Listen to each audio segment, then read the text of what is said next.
मराठा आरक्षणासाठी रणरणत्या उन्हात जरांगेंचा एल्गार। मी आमरण उपोषण करतो। सरकार येत राहील, जात राहील, चर्चा करत राहील। मी उपोषणावरती ठाम आहे। 14 मागण्या, 14 आश्वासनं। सरकार आणि जरांगेंच्या चर्चेत काय झालं? सातारा संस्थांचा JR काढायला ह्या आठवड्यात काढतो, मला असं लिखी द्या, इतक्या दिवसाच्या आत करतोय म्हणून। पहिल्या दिवशी नेमकं काय घडलं? वेळ पाहिजे का तुम्ही आत्ता देताय? मी वेळ द्यायला तयार अजिबात नाहीये। अंतरवाली सराटी, मराठा आरक्षण आंदोलनाचं केंद्र। आणि पुन्हा एकदा त्याच गावातून मनोज जरांगेंनी आमरण उपोषणाचं हत्यार उपसलंय। एकीकडे राज्य सरकारच्या वतीने राधाकृष्ण विखे पाटील आणि प्रसाद लाड यांनी 1.5 तास मनधरणी केली, पण तोडगा न निघाल्यामुळे जरांगे पाटील उपोषणावर ठाम राहिले। आता प्रश्न असा आहे की सरकार आणि जरांगे यांच्यातील संघर्ष आता निर्णायक टप्प्यावर पोहोचलाय का? मराठा आरक्षणाचा मार्ग खरोखरच मोकळा होणार का? की पुन्हा एकदा आश्वासनं आणि प्रत्यक्ष निर्णय यामध्ये अंतर राहणार?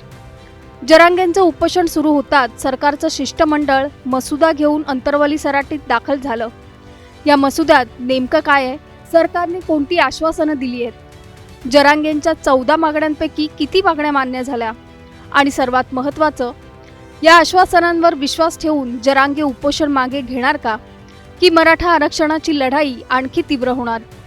पाहुयात या सविस्तर रिपोर्टमधून। त्याआधी टाइम्स नाऊ मराठीच्या यूट्यूब चॅनलला लाईक, फॉलो आणि सबस्क्राईब करायला विसरू नका।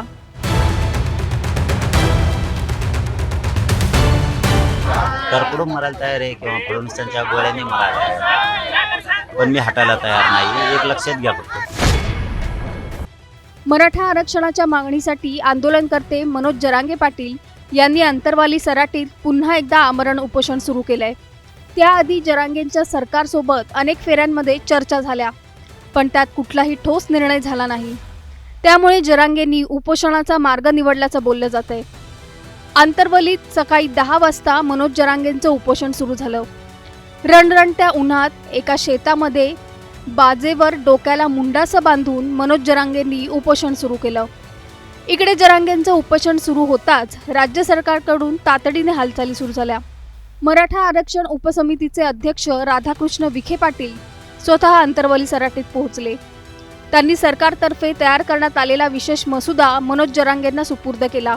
या मसुद्यात जरांगेंच्या 14 प्रमुख मागण्यांबाबत सरकारने आपली भूमिका स्पष्ट केली आहे की सरकारची भूमिका पारदर्शक आहे, सरकारची भूमिका सकारात्मक आहे आणि ती भूमिका आम्ही सातत्याने मांडतो आहे आणि पुढेही आम्ही मराठा समाजाच्या हिताचे निर्णय घेतच राहू। फक्त हे निर्णय घेत असताना देशाचं संविधान, देशाचे हायकोर्ट आणि सुप्रीम कोर्ट यांनी दिलेले निर्देश याचं मात्र पालन करावं लागेल। सरकारने जरांगेंना सुपूर्द केलेल्या ड्राफ्टमध्ये नेमकं काय? मागणी क्रमांक 1, 58 लाख नोंदींची माहिती द्या। सरकारचं उत्तर, मराठा कुणबी नोंदींबाबत सरकारने सांगितलंय की सर्व जिल्ह्यांच्या संकेतस्थळावर माहिती उपलब्ध करून देण्यात आली आहे। मागणी क्रमांक 2, हैदराबाद गॅझेटनुसार कुणबी दाखले द्या। सरकारचं उत्तर, पुढील 3 महिन्यांमध्ये गृहभेटी आणि विशेष शिबिरं घेतली जातील। निष्काळजीपणा करणाऱ्या अधिकाऱ्यांवर शिस्तभंग कारवाई केली जाईल। मागणी क्रमांक 3, जात पडताळणी प्रमाणपत्र तातडीने द्या। सरकारचं उत्तर, विभागीय आयुक्त दर 15 दिवसांनी या कामाचा आढावा घेतील। मागणी क्रमांक 4, सातारा गॅझेट लागू करा। सरकारचं उत्तर, सातारा गॅझेटच्या अंमलबजावणीबाबत सरकारने तातडीचा निर्णय न घेता कायदेशीर सल्ला घेण्याची भूमिका घेतली आहे। मागणी क्रमांक 5, मराठा समाजासाठी स्वतंत्र मंत्रालय। सरकारचं उत्तर, स्वतंत्र मंत्रालयाऐवजी मराठा आरक्षण कक्ष स्थापन करण्याचा प्रस्ताव सरकारने दिलाय। मागणी क्रमांक 6, आंदोलनातील मृतांच्या वारसांना मदत। सरकारचं उत्तर, आत्तापर्यंत 275 कुटुंबांना मदत दिल्याचा दावा सरकारने केला असून उर्वरित प्रकरणेही निकाली काढण्याचं आश्वासन दिलंय। मागणी क्रमांक 7, कुणबी प्रमाणपत्र वितरण वेगात करा। सरकारचं उत्तर, नोंदी शोधणे, कुणबी जात प्रमाणपत्र आणि जात पडताळणी प्रमाणपत्रासाठी जिल्हाधिकारी कार्यालयात हेल्पलाईन पुढील 8 दिवसांमध्ये सुरू केली जाईल. मागणी क्रमांक 8. ग्रामस्तरीय समितीचा आढावा घ्या. सरकारचं उत्तर. शासनाची माहिती दिनांक 2 सप्टेंबर 2025च्या शासन निर्णयानुसार स्थापन केलेल्या ग्रामस्तरीय समितीच्या कामकाजाचा तहसीलदार दर 15 दिवसांनी आढावा घेतील. मागणी क्रमांक 9. गृहभेटी घेऊन चौकशी अहवाल द्या. सरकारचं उत्तर. समिती प्रत्येक महिन्याच्या 2ऱ्या आणि 4थ्या गुरुवारी गावात उपस्थित राहील. कुणबी प्रमाणपत्रासाठी चौकशी अहवाल सादर केला जाईल. तहसीलदार समितीच्या कामकाजावर नियंत्रण ठेवतील. मागणी क्रमांक 10. मोडी भाषेच्या तज्ज्ञांची नियुक्ती. सरकारचं उत्तर. ऐतिहासिक कागदपत्रांचं भाषांतर वेगाने होण्यासाठी विशेष तज्ज्ञांची नियुक्ती केली जाणार आहे. मागणी क्रमांक 11. EWS उमेदवारांबाबत निर्णय. सरकारचं उत्तर. याबाबत कायदेशीर मार्गदर्शन घेण्यात येईल. मागणी क्रमांक 12. न्यायमूर्ती शिंदे समितीला मुदतवाढ. सरकारचं उत्तर. समितीला 1 वर्षांची मुदतवाढ देण्यात येईल. मागणी क्रमांक 13. सारथी संस्थेची कार्यवाही. सरकारचं उत्तर. सारथी संस्थेमार्फत राबवल्या जाणाऱ्या योजनांची प्रभावी अंमलबजावणी करण्यासाठी संस्थेचं बळकटीकरण केलं जाईल. मागणी क्रमांक 14. अण्णासाहेब पाटील महामंडळाला निधी. सरकारचं उत्तर. व्याज परतावा अदा करण्यासाठी अतिरिक्त निधीची तरतूद करण्यात येईल. सरकारने 14 पैकी सर्वच मागण्यांवर सकारात्मक भूमिका घेतल्याचा दावा केलाय. पण असं असलं तरी मनोज जरांगे मात्र अजूनही समाधानी नसल्याचं दिसतंय. उपोषण सुरू करताना जरांगेंनी मुख्यमंत्री देवेंद्र फडणवीस यांना थेट इशारा दिलाय.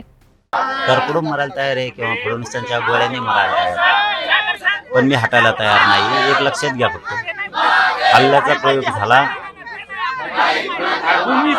सरकारला तुम्हाला तिघाला पण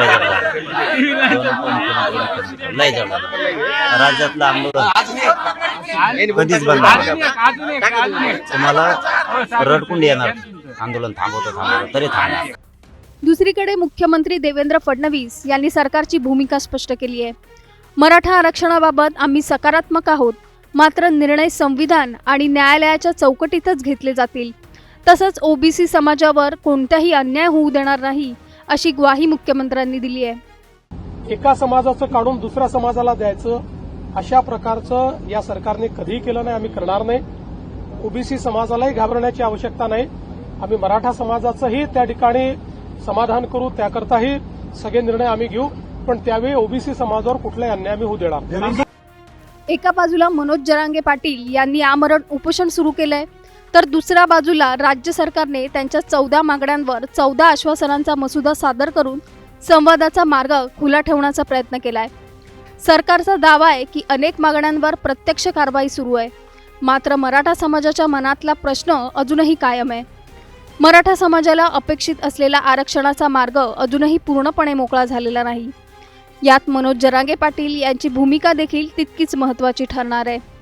सरकारच्या या 14 आश्वासनांवर मनोज जरांगे विश्वास ठेवणार का, की आंतरवली सराटीतून पुन्हा एकदा राज्यव्यापी आंदोलनाची ठिणगी पडणार, याकडे आता संपूर्ण महाराष्ट्राचं लक्ष लागलंय. विजय साळी, टाइम्स नाऊ मराठी, जालना.